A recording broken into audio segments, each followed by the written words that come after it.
नमस्कार, मैं हूं श्रीकांत प्रजापति और आप मेरे साथ देख रहे हैं बीसीसी न्यूज। आई खबरों में बढ़ने से पहले डालते हैं सुर्खियों पर एक नजर।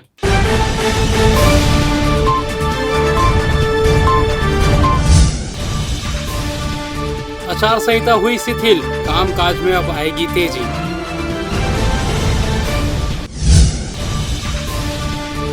हल्की बारिश से बढ़ी उमस, मौसम ले रही करवट।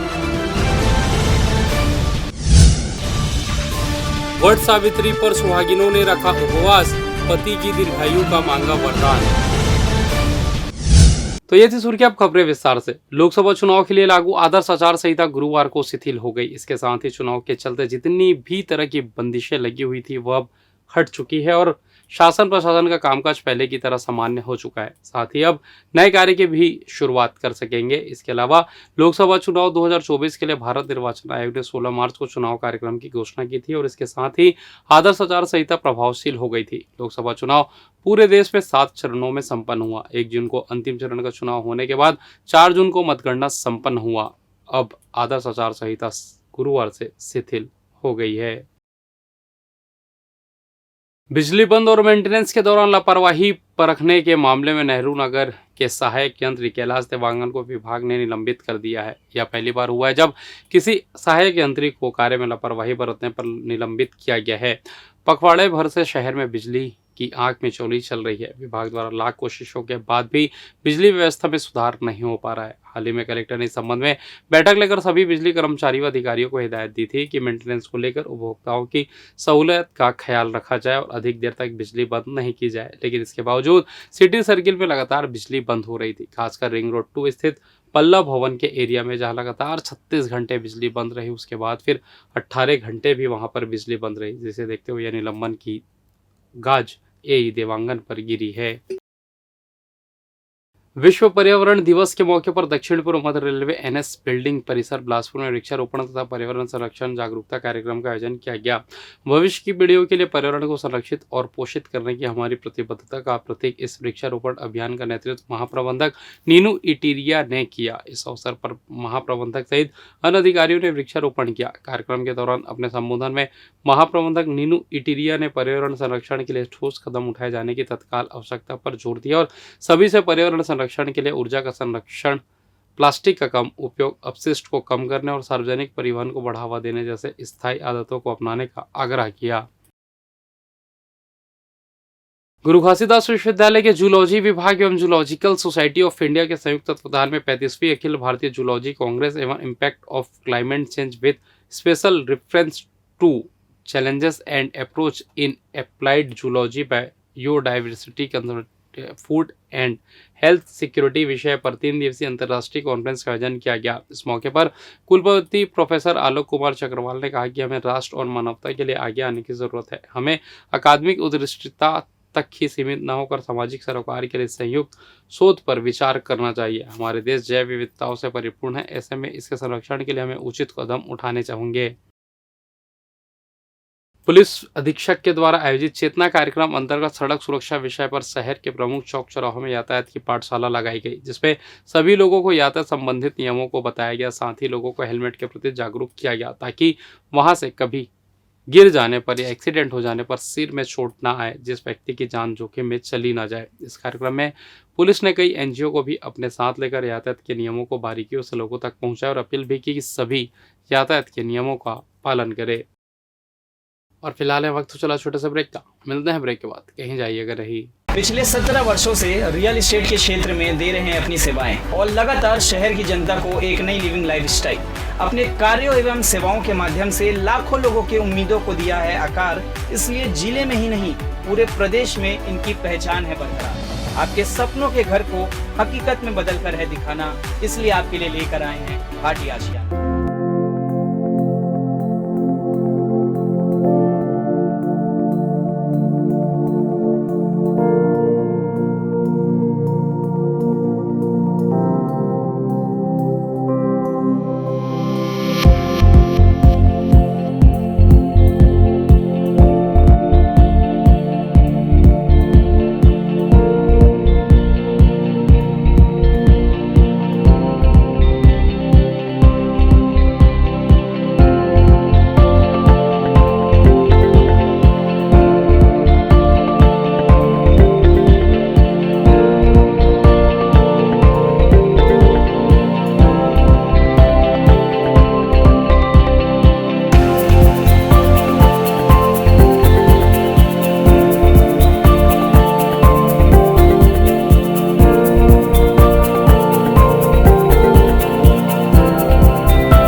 ब्रेक के बाद आप सभी का स्वागत है। ये बढ़ते अगली खबर की ओर।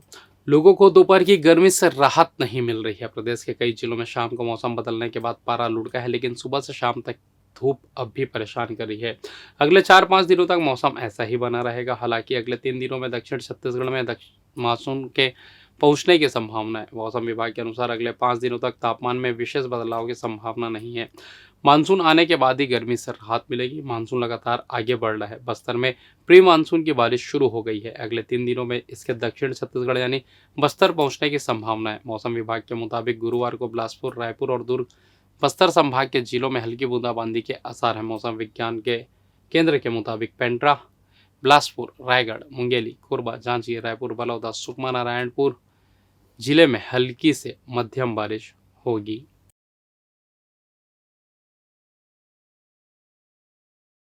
बिलासपुर जिले के बिल्हा विकासखंड अंतर्गत ग्राम दुर्गाडी के आश्रित ग्राम कनेरी में डोलोमाइट क्रेशर खदान का संचालन किया जा रहा है, जहां क्षमता से अधिक स्तर पर बैकहो ब्लास्टिंग की जा रही है, जिससे गांव के ज्यादातर मकानों में दरारें आ चुकी है। वहीं बड़ी संख्या में मवेशियों की मौत भी हो चुकी है। मामले में ग्रामीणों ने पूर्व में भी इस पर रोक लगाने की मांग प्रशासन से की थी, लेकिन अब तक कोई कार्रवाई नहीं हुई। इस गंभीर समस्या को लेकर फिर गांव के ग्रामीणों ने जिला कलेक्टर को ज्ञापन सौंपकर उचित कार्रवाई की फरियाद लगाई है, जिसमें उन्होंने बताया कि लगातार उनके क्षेत्र में क्रेशर संचालक ब्लास्टिंग कर रहे हैं, जिससे उनका जीवन नर्क बन गया है। बच्चे बुजुर्ग तकलीफ में है। वहीं खदान में चलने वाले भारी वाहनों की आवाजाही से गांव की सड़क उखड़ चुकी है और आए दिन दुर्घटनाओं के शिकार ग्रामीण और मवेशी हो रहे हैं। इन क्रेशर और डोलोमाइट खदान में अवैध रूप से शासकीय जमीन पर ब्लास्टिंग की जा रही है। वहीं आम रोड को व्यावसायिक उपयोग कर क्षति पहुंचाई जा रही है। ग्रामीणों ने उस सड़क को बनवाने, ब्लास्टिंग से जर्जर मकानों के लिए मुआवजा देने की मांग की है। साथ ही खदान और क्रेशर को बंद करने की मांग की है, जिन्होंने जल्द निराकरण नहीं होने पर उग्र आंदोलन की चेतावनी भी दी है। वह क्रेशर संचालित होते 3 सेठों के द्वारा, जैसे कि महेश शर्मा, मोनू राजपाल और एक जदवानी है, अमित जदवानी करके, वो डामर प्लांट डाले हैं। ओमन क्रेशर गिट्टी निकालते हैं, वो डामर प्लांट में बना के बनाते हैं। आए दिन ब्लास्टिंग करते हैं। जैसे परमिशन ओकर पास 20 के है तो ब्लास्टिंग 60 के मात्रा में होती है, जेमा कोई बैरिगेट नहीं है। आए दिन जानवर मरते हैं। अभी तक कम से कम 1 साल के लिए जाए तो 20 से 30 जानवर ओकर ब्लास्टिंग के द्वारा मरे जाते हैं। दूसरा, ओकर रोड में गाड़ी इतना ज्यादा चलते है कि जहाँ 12 टन लेके जाए क्षमता है, ओकर जाते है 36 टन की गाड़ी। आए दिन ओकर से एक्सीडेंट में 20 मवेशी ऐसे मरे जाते हैं।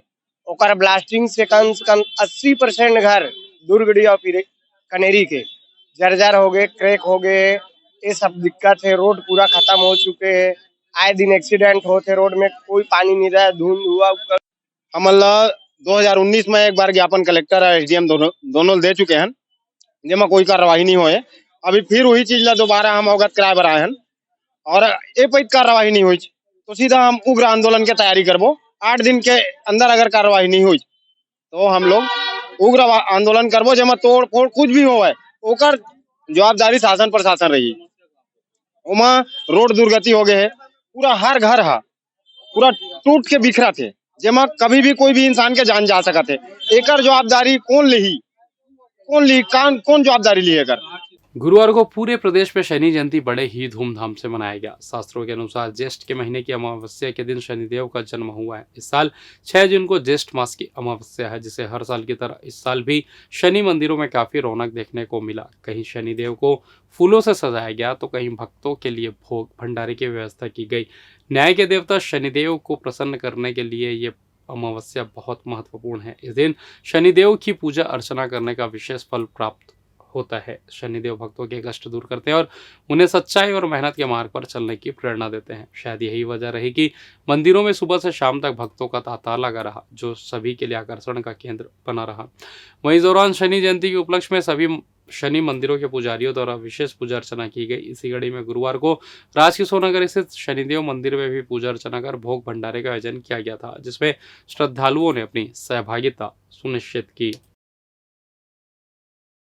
गुरुवार को वट सावित्री पूजा के मौके पर व्रतियों में खासा उत्साह देखने को मिला। जगह जगह वट वृक्ष के नीचे महिलाएं बड़ी संख्या में पूजा करते हुए दिखी। हिंदू धर्म में वट वृक्ष व्रत की बहुत अधिक महत्ता है। विवाहित महिलाओं के लिए यह दिन किसी उत्सव से कम नहीं। वह पूरे साल वट सावित्री व्रत का इंतजार करते हैं। हिंदू पंचांग के अनुसार ये हर साल ज्येष्ठ महीने की अमावस्या तिथि को मनाया जाता है। ऐसा माना जाता है कि वट सावित्री व्रत करने से महिलाओं को अखंड सौभाग्य का आशीर्वाद मिलता है। इस व्रत के साथ पौराणिक मान्यताएं जुड़ी हुई है। इसी दिन सावित्री माता अपने पति सत्यवान के प्राणों को यमराज से छुड़ाकर वापस ले आई थी। वट वृक्ष के नीचे ही सत्यवान को फिर से नया जीवन मिला था। यही वजह है कि महिला इस दिन अपने पति की लंबी आयु के लिए उपवास करती है और वट वृक्ष की पूजा करती हैं। वट वृक्ष की परिक्रमा कर धागा बांधा जाता है अखंड सौभाग्य प्राप्ति के लिए। उसके बाद कथा सुनती है और पति की लंबी आयु के लिए व्रत रखती हैं।